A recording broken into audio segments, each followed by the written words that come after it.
1.5 hour away from Venice, mararating ninyo itong Burano.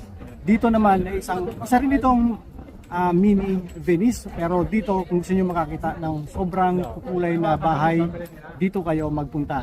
Napakaganda, pagsisisihan nyo pag hindi kayo nagpunta dito, pag nandito kayo sa Venezia.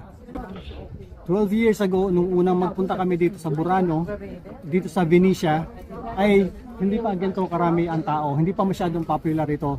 Medyo na-surprise kami ngayon kasi medyo dumadami na rin ang kanyang tao. Dahil yan sa social media. Pero still, compare sa Venice, wala pa ito. Yung dami ng tao na yan, wala pa yan.